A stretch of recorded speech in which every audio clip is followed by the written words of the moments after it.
Welcome all of you. मैं हूं Anand Mishra, house of legal studies में आप सभी का स्वागत है। लीगल कंसल्टेंट की वैकेंसी आपको देखने को मिलेगी ministry of fisheries, animal husbandry and dairy में, जो कि आपका सैलरी होने वाली है 70,000 पर मंथ। एलएलबी डिग्री आपने किया है तो आप एलिजिबल हैं, याद रखिएगा। तो डिटेल में डिस्कस करेंगे क्या वैकेंसी है ministry of fisheries, animal husbandry और डेयरी में आपको देखने को मिलेगी। ठीक है, देख सकते हैं।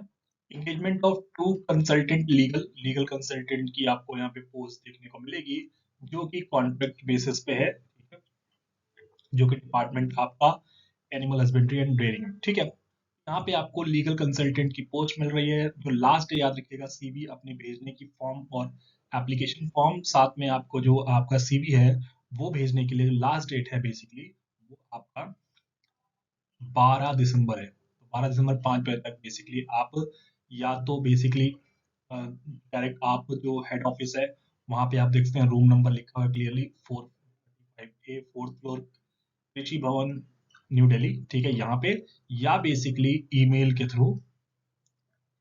ठीक है, ईमेल आईडी भी आपका क्लियर यहाँ मेंशन किया, आशीष गोयल, आशीष.goel@gov.in। ठीक है, तो यहाँ पे आप अपने एप्लीकेशन भेज सकते हैं। इसके बाद अगर आप भेजेंगे तो ऑफिस में उसे कंसीडर नहीं किया जाएगा। चलिए आगे बात करते हैं। नंबर ऑफ पोजीशन की बात करें तो दो हमें पता है, ये दो आपकी लीगल कंसल्टेंट की यहाँ पे पोस्ट नोटिफाई हुई है। इसे इंक्रीज या डिक्रीज बेसिकली, ठीक है, इंक्रीज करा जाएगा, डिक्रीज तो नहीं किया जाएगा। इसेंशियल क्वालिफिकेशन बहुत इंपॉर्टेंट है हमारे लिए कि क्या हम इसे अप्लाई कर सकते हैं या नहीं कर सकते हैं। तो देखिए, मास्टर्स डिग्री और बैचलर डिग्री, ठीक है, 3 ईयर या 4 ईयर, 5 ईयर, सॉरी 5 ईयर की बात करें, या तो एलएलबी किया हो आपने या आपने इंटीग्रेटेड कोर्स किया हो 5 ईयर्स का, ठीक है, तो आप एलिजिबल है। ठीक है, क्लियर है। साथ में आपको private applicants applying for the post shall be presently registered as an advocate. ठीक है, तो आप as an advocate bar association, bar council of India या दिल्ली में, ऑब्वियस बात है, आप रजिस्टर्ड हो एज एन एडवोकेट तो ही आपको यहाँ पे देखने को मिलेगा। साथ में अगर आप रिटायर्ड गवर्नमेंट सर्वेंट हैं तो भी आप बेसिकली यहाँ पे अप्लाई कर सकते हैं। और साथ में जब हम प्रैक्टिस की बात करें तो आप एक्सपीरियंस की बात करते हैं, यहाँ पे 5 साल का एक्सपीरियंस दिया गया है। ठीक है, जो प्राइवेट एप्लीकेंट्स हैं, ठीक है, जो आप डिपार्टमेंट में नहीं कर रहे काम, तो वैसे आपको 5 साल का मिनिमम आपका एक्सपीरियंस होना चाहिए कोर्ट में। ठीक है, इसका मतलब क्या है कि एलएलबी डिग्री आपके पास हो प्लस 5 इयर्स का एक्सपीरियंस है तो आप यहाँ पे सुटेबल कैंडिडेट है, याद रखिएगा। सारी इसेंशियल कंडीशंस को आप फुलफिल कर रहे हैं, क्राइटेरिया जो है उसे फुलफिल कर रहे हैं, और आप बेसिकली यहाँ पे अप्लाई कर सकते हैं एज अ लीगल कंसल्टेंट। ठीक है, स्कोप ऑफ नेचर की बात करें, देख सकते हैं, तो देखो सारे लीगल फंक्शंस तो आपको परफॉर्म करने पड़ेंगे, जो ठीक है, wait in preparing parawise comment counter affidavits petition application, ये सारी जो, ठीक है, जो भी कोर्ट्स में लगेगा, पैनल एडवोकेट्स को आपको देना होगा। मॉनिटरिंग द पेंडिंग केसेस की बात करते हैं, असिस्ट करेंगे आप। ठीक है, perform other work legal issues से जो भी है, ड्राफ्ट करना, एफिडेविट की बात करते हैं, असिस्ट करना गवर्नमेंट डिपार्टमेंट को किसी भी गवर्नमेंट डिसीजन पॉलिसीज में अपनी। ठीक है, जो जो भी एक्ट्स या डिफरेंट लॉज आपके बनाए जा रहे डिपार्टमेंट से, में आपके अपना लीगल पॉइंट आपको बताना, वहाँ पे गाइड करना, ये सारी चीजें आपको यहाँ पे देखने को मिल जाएंगी। ठीक है, तो मेथड ऑफ एंगेजमेंट, ये आपका बेसिकली कॉन्ट्रेक्चुअल बेसिस आपको देखने मिलेगा, शॉर्ट टर्म कॉन्ट्रैक्ट बेसिस, जिसमें आपका जो एंगेजमेंट ईयर है, ठीक है, वो 1 साल के लिए, याद रखिएगा, जिसको एक्सटेंड किया जा सकता है ईयर टू ईयर बेसिस। ठीक है, मैक्सिमम 2 इयर्स। ठीक है, आपने एक्सटेंड किया जा सकता है। पीरियड ऑफ कॉन्ट्रैक्ट याद रखिएगा, जो कि प्योरली आपका कॉन्ट्रेक्चुअल बेसिस है, याद रखिएगा, जिसको 1 साल का है और स्टार्टिंग में, और उसको एक्सटेंड किया जा सकता है। ठीक है, क्लियर है। जो परफॉर्मेंस है आपकी वो रिव्यू की जाएगी एवरी 6 मंथ्स पे। ठीक है, कि वो एक्सटेंड किया जा सकता है या उसको डिसकंटिन्यू कर दिया जाए। ठीक है, ये सारी चीजें आपको देखने को मिलेंगी।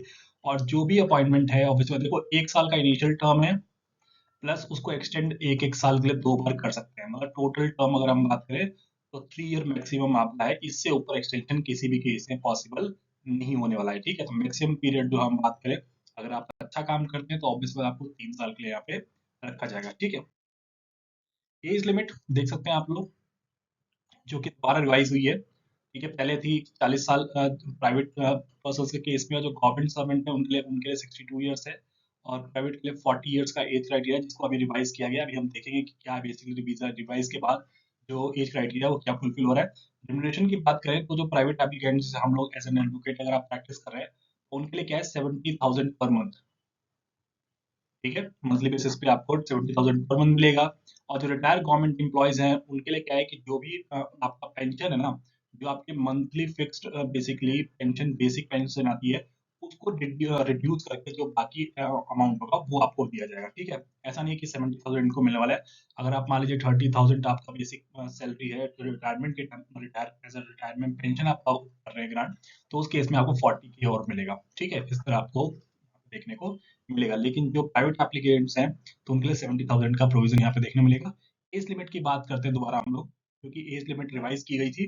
देखते हैं आप लोग, जो प्राइवेट कैंडिडेट्स के लिए जो आपकी एज लिमिट थी पहले 40 इयर्स करी गई थी, उसको इंक्रीज करके 45 इयर्स कर दी गई है। ठीक है, और जो गवर्नमेंट रिटायरीज हैं जिनके लिए 62 इयर्स का नोटिफिकेशन आया था, उसके लिए 60 उनके लिए 64 इयर्स मैक्सिमम एज लिमिट यहाँ पे लीगल कंसल्टेंट के लिए देखने को मिलेगी। प्रोसीजर क्या है सिलेक्शन का, वो भी देख लेते हैं हम लोग।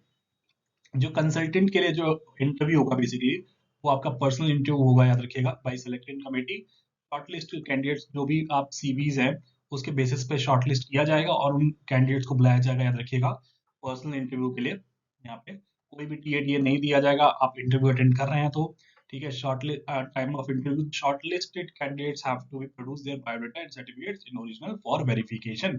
ठीक है, तो आपको जितने भी ओरिजिनल कॉपीज हैं बेसिकली अपने सर्टिफिकेट्स या आपका इसेंशियल डॉक्यूमेंट्स हैं वो सारी आपको लेके जानी है वहाँ पे, और इस बेसिस पे आपका फिर मेरिट लिस्ट प्रिपेयर किया जाएगा।